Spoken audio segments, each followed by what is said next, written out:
Hello, creatives, community, and kind folks. Welcome to RPG with DBJ. Let's get into this. Um, there have been many changes from the top down. Every single word in classic fifth edition has been gone through with a fine tooth comb, and of course, one of those huge aspects of playing. Um, Level Up and 5th edition are the classes and what changes to the classes have come. So I thought I would do some videos to talk about the changes to the classes, but instead of using my own editorial voice, I thought we would go to the article and get it from the horse's mouth. Now, understand this is based on surveys and play tests, and then um, changes again and then play tested again and then going through surveys. So this has been extensively tested, but let me read from the article so you have a snippet into the design philosophy but behind the changes to the classes, and then kind of give you a sneak peek as to what to expect when supporting this Kickstarter. And so let's get into it. All right. As you can see here, it says, keeping it classy, updated core classes in Level Up.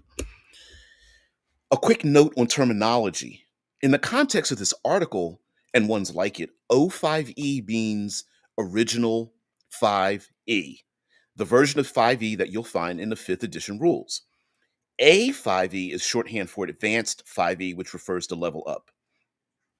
We've previously emphasized how the classes in Level Up now give a lot more love to the social and exploration pillars of the game, and while they certainly do, we haven't neglected the combat pillar either.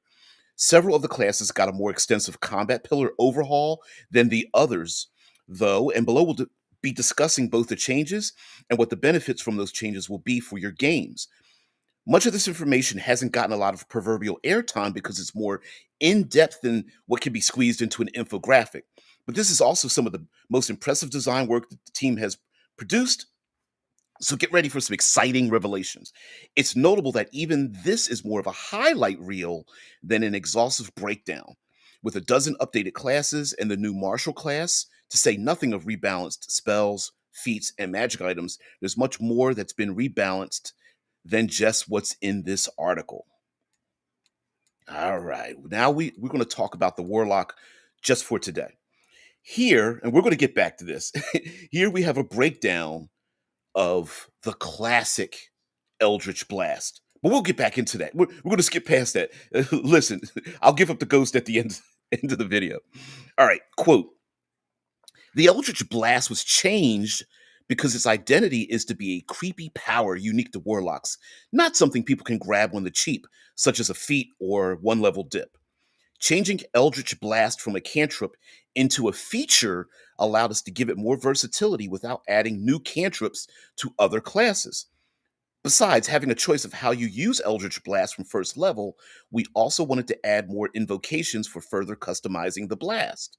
Eldritch Blast now only improves by Warlock level as a result, not by character level.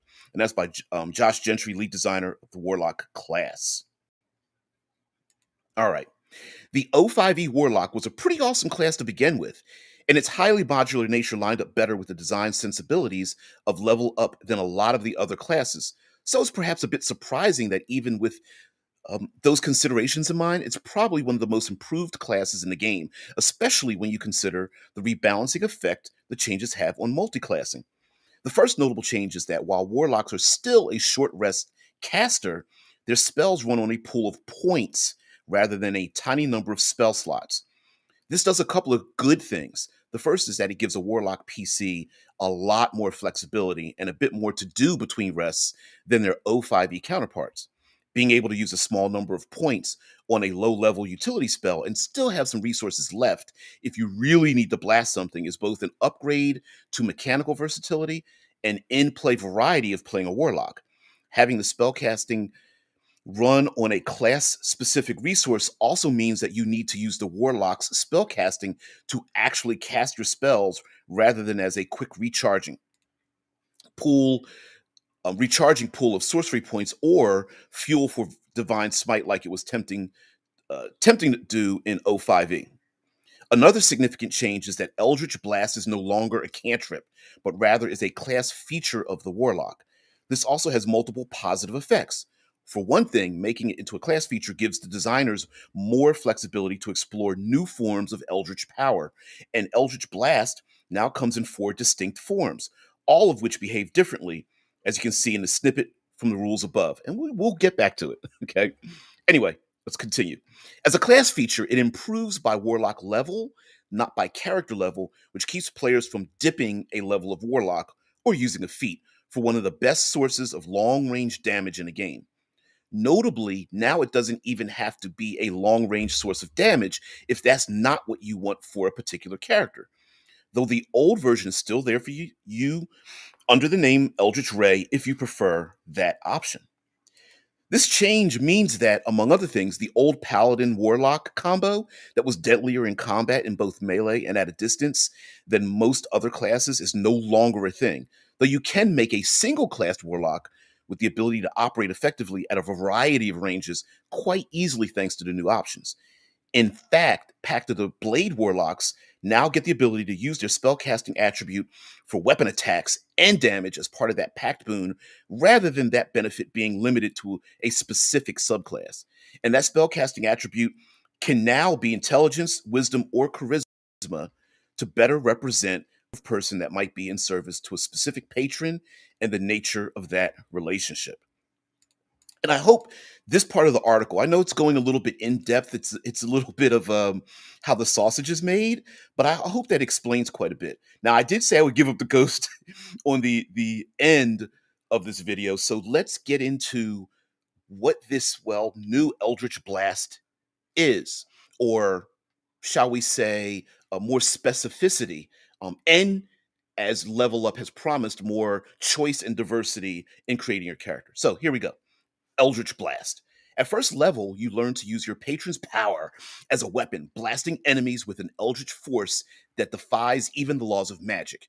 Choose one of the following features. We have Eldritch Disturbance. You can use an action to strike a creature you can see within 60 feet with a reality distorting curse, blending pain, both mental and physical. The target makes a wisdom saving throw, taking 1d10 force damage on a failure or half damage on a success. Eldritch Ray. You can use an action to create a deadly beam that strikes a creature within 120 feet. Make a ranged spell attack against the creature, dealing 1d10 force damage on a hit. Eldritch Scythe. Once per turn, when you would make a melee weapon attack, you can instead make a melee spell attack, lashing out with an ephemeral and unearthly blade. On a hit, the target takes 1d8 force damage. In addition, choose a different creature that you can see and that is within your reach. It takes half as much damage. Eldritch Whip. You can use an action to thrash a creature with a scintillating tendril of arcane force. Make a melee spell attack against a creature within 15 feet, dealing 1d6 force damage on a hit. At the end of your turn, you gain a number of temporary hit points equal to half the damage you dealt with Eldritch Whip this turn, minimum 1, which lasts until the end of your next turn. When you hit a creature with your Eldritch Whip and you already have temporary hit points, you can end the temporary hit points early to gain a bonus to the Eldritch Whip's damage roll equal to half the number of temporary hit points you ended early.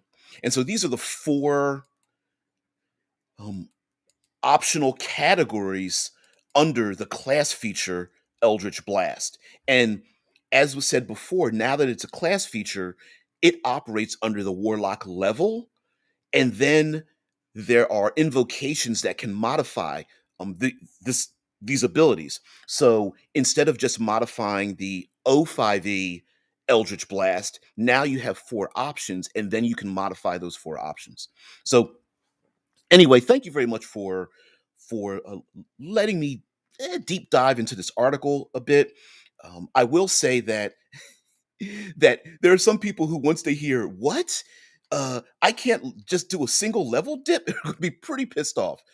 But on the other hand, not only does this was the goal of Level Up to have create more diversity and more choice and to create a, a more in-depth playing experience. It also means that the there's more robust single character class features where it may not be necessary for you to quote unquote level dip into something else when it's already available within that class. So, in short, we'll be doing some others of these deep dives. And again, these aren't the only changes, but this is the most dramatic one, especially for the Warlock. So, guys, thank you very much. And oh, by the way, you know, uh, if you you feel up to it, please, like, share, subscribe, follow, comment below. Let me know what you think. I hope this pushes you over the edge towards positivity to support this Kickstarter. If you are unable to support the Kickstarter, um, please follow along for this channel as well, as I will be doing more deep dives into other character class features and the exploration pillar, which is my love, considering I'm the self-appointed third pillars of the tabletop RPG community. And we will be doing a lot more with world building and everything for Level Up Advanced 5th Edition. Guys, thank you very much. All the information below, including links to this article, links to levelup5e.com, to N World, and more, and of course the Kickstarter will be below. By the way, thank you very much. Have a great day.